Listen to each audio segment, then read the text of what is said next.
ഇന്നൊരു പടക്കം പൊട്ടിക്കൽ കഥയാണേ. അപ്പം ആദ്യം തന്നെ ഞാൻ കമ്പിത്തിരി എടുത്ത് പോയിട്ടുണ്ട്. കാരണം എനിക്ക് ബാക്കി പടക്കമൊക്കെ പൊട്ടിക്കാൻ ഭയങ്കര പേടിയാണ്.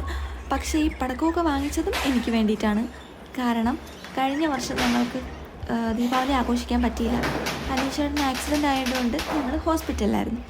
അപ്പോൾ പടക്കം പൊട്ടിക്കാൻ പാടുപെടുന്നതാണ് ഈ കാണുന്നത്.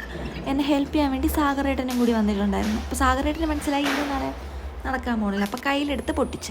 പിന്നെ ഞാൻ എന്തൊരു ധൈര്യം സംഭരിച്ച് ഞാൻ ഒരു ചെറിയ ബോംബെടുത്ത് പോയി പൊട്ടിക്കാൻ വേണ്ടിയിട്ട് അങ്ങനെ ഞാൻ ചെറുതായിട്ട് പൊട്ടിക്കും ഓടും. അതാണ് ഞാൻ.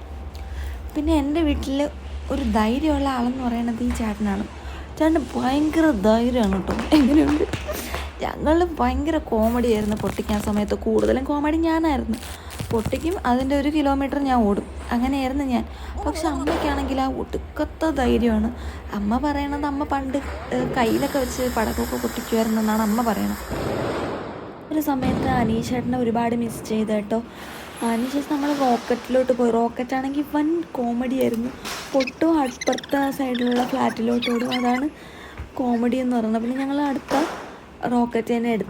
റോക്കറ്റ് പരീക്ഷിക്കാമെന്ന് വിചാരിച്ച് കൊണ്ടുപോയിക്കൊണ്ടിരുന്നു. അമ്മയാണെങ്കിൽ തീരുന്നില്ല. അമ്മയാണെങ്കിൽ അടുത്തടുത്ത് ഇങ്ങനെ പൊട്ടിച്ചുകൊണ്ടേയിരിക്കുകയാണ്. പിന്നെ അടുത്ത റോക്കറ്റ് വിട്ട് ആദ്യം അപ്പുറത്തെ ഫ്ലാറ്റിലോട്ട് പോയി. പിന്നെ ഞങ്ങൾ ആ ചീത്ത റോക്കറ്റിനെ അങ്ങ് മാറ്റി വെച്ച് നമ്മൾ കൊച്ചു പടക്കത്തിനെടുത്ത്. എനിക്ക് ഇതിൻ്റെ ഒന്നും പേരറിയത്തില്ല. അതുകൊണ്ടാണ് ഈ പടക്കം, ബോംബ് എന്നൊക്കെ പറയണത്. പിന്നെ നമ്മൾ എറിഞ്ഞാണ് പടക്കമൊക്കെ പൊട്ടിച്ചുകൊണ്ടിരുന്നത്. ബാക്കിയുള്ള കുട്ടി പടക്കമൊക്കെ പൊട്ടിക്കാമെന്ന് വിചാരിച്ചു. കൂടുതൽ ഓടിക്കൊണ്ടിരുന്ന അമ്മയാണ്. കാരണം അമ്മ എത്രയോ വർഷങ്ങൾക്ക് ശേഷമാണ് കേട്ടോ പടക്കമൊക്കെ പൊട്ടിക്കാൻ വേണ്ടി തുടങ്ങിയത്.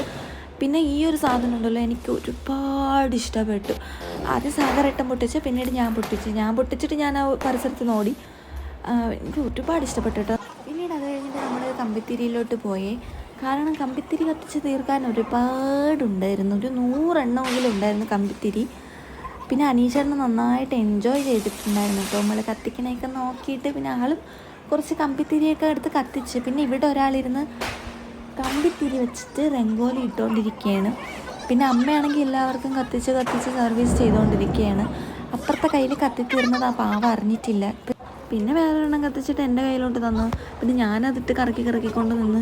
എന്തായിരുന്നാലും ഇതൊക്കെ ഒന്ന് തീർക്കണ്ടേ, 100 എണ്ണം ഉണ്ട്. പിന്നെ അമ്മയുടെ സന്തോഷം കാണാൻ ഭയങ്കര രസമായിരുന്നു കേട്ടോ. ഒരുപാട് ഹാപ്പി ആയിരുന്നു അമ്മ. അത് പിന്നെ ഈ വീഡിയോ കണ്ടാൽ തന്നെ നിങ്ങൾക്ക് മനസ്സിലാവുമല്ലോ എത്രത്തോളം ഹാപ്പി ആയിരുന്നു അമ്മ.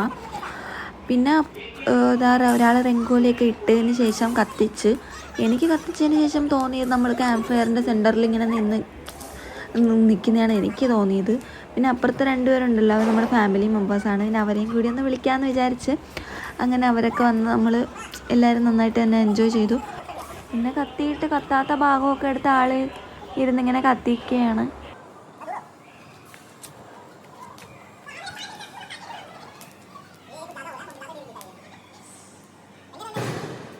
പിന്നെ ആൾ ഒരെണ്ണത്തിൽ നിർത്തിയില്ല. അടുത്ത രംഗോലി ഉണ്ടാക്കിയിട്ട് അതും കൂടി പൊട്ടിച്ചുകൊണ്ടിരുന്നു. എന്തായിരുന്നാലും 100 എണ്ണം തീർക്കണമല്ലോ, അതുകൊണ്ടായിരിക്കും പാവം. പിന്നെ ഞങ്ങളെല്ലാവരും കൂടി അതൊക്കെ തന്നെ ഇങ്ങനെ നോക്കിക്കൊണ്ടൊക്കെ നിന്ന് കുറേ നേരം. പിന്നെ സാഗരേട്ടന് അതിങ്ങനെ കണ്ടുകൊണ്ടിരിക്കാൻ ഭയങ്കര രസമുണ്ടായിരുന്നു കേട്ടോ. പിന്നെ അത് കത്തിത്തീരുന്നത് വരെ അതിൽ തന്നെ ഇങ്ങനെ നോക്കിക്കൊണ്ടൊക്കെ നിൽക്കുകയാണ്. അടുത്ത വർഷം എന്തായിരുന്നാലും നമ്മൾ ഇതിനെക്കാട്ടിലും നല്ല സൂപ്പറായിട്ട് നമ്മൾ ആഘോഷിക്കും. ആ സമയമൊക്കെ ആകുമ്പോൾ അനീഷേട്ടന് ഏതായിരുന്നാലും എല്ലാം ഓക്കെ ആവും. ദൈവം സഹായിച്ചെല്ലാം മാറുമായിരിക്കും. നിങ്ങളും കൂടി ഒന്ന് പ്രാർത്ഥിക്കണം.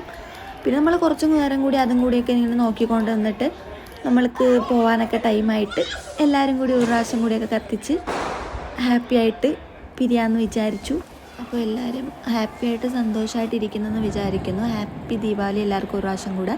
അപ്പോൾ ഇന്നത്തേക്ക് ഇത്രയേ ഉള്ളൂ. അടുത്ത വീഡിയോയിൽ പെട്ടെന്ന് തന്നെ വരാം. ടാറ്റാ.